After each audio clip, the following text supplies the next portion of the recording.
Nah, pada video kali ini kita akan membahas tentang sistem penyangga dalam tubuh.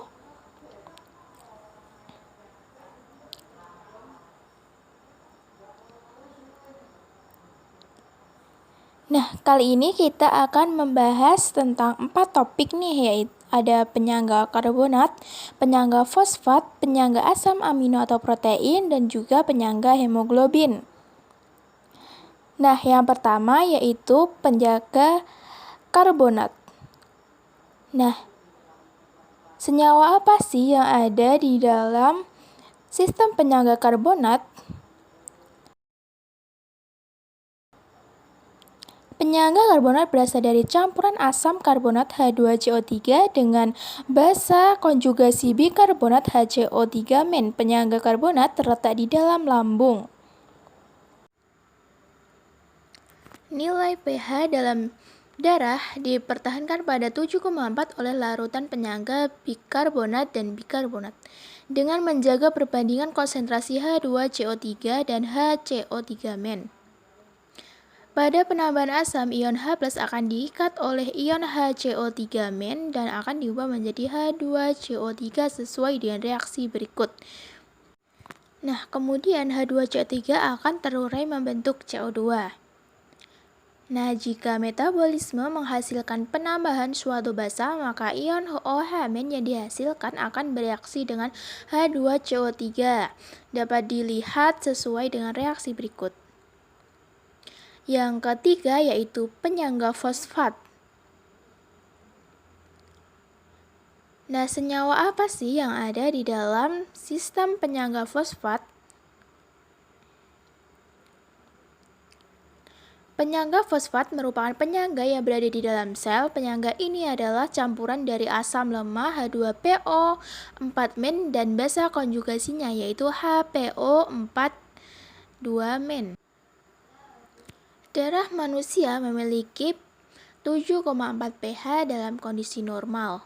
pH tersebut tidak boleh turun maupun naik. pH tersebut juga dipertahankan larutan penyangga yang terdapat dalam darah, seperti larutan penyangga hemoglobin, larutan penyangga karbonat, dan larutan penyangga fosfat.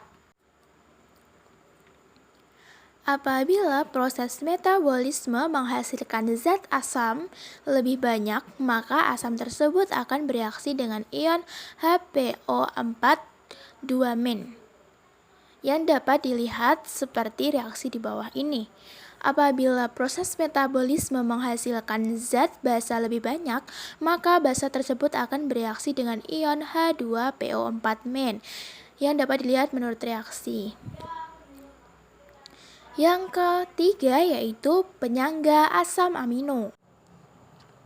Asam amino adalah senyawa organik yang memiliki gugus fungsional karboksil atau COOH dan amina biasanya NH2. Gugus karboksil memberikan sifat asam dan gugus amina memberikan sifat basa. Dalam bentuk larutan, asam amino bersifat amfoterik, yaitu cenderung menjadi asam pada larutan basa dan menjadi basa pada larutan asam.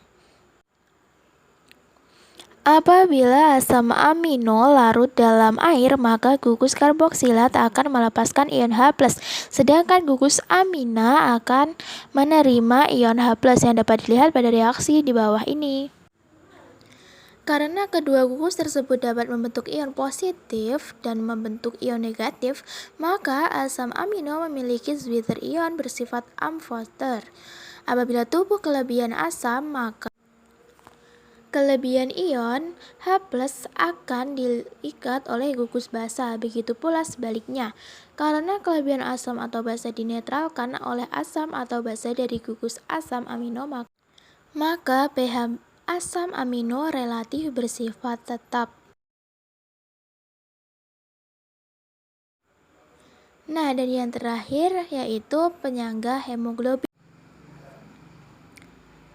Oksigen merupakan zat utama yang dibutuhkan oleh sel tubuh yang diperoleh melalui proses pernapasan. Di dalam darah, oksigen diikat oleh hemoglobin dan O2 sangat sensitif terhadap pH. Reaksi kesetimbangan antara hemoglobin dengan oksigen dapat dituliskan sebagai berikut. Dapat dilihat produk buangan dari tubuh adalah CO2 atau karbon dioksida yang di dalam tubuh bisa membentuk senyawa H2CO3 yang nantinya akan terurai menjadi H+ dan HCO3-. Penambahan H+ dalam tubuh akan mempengaruhi pH, tetapi hemoglobin yang telah melepaskan O2 atau oksigen dapat mengikat H+ membentuk asam hemoglobin.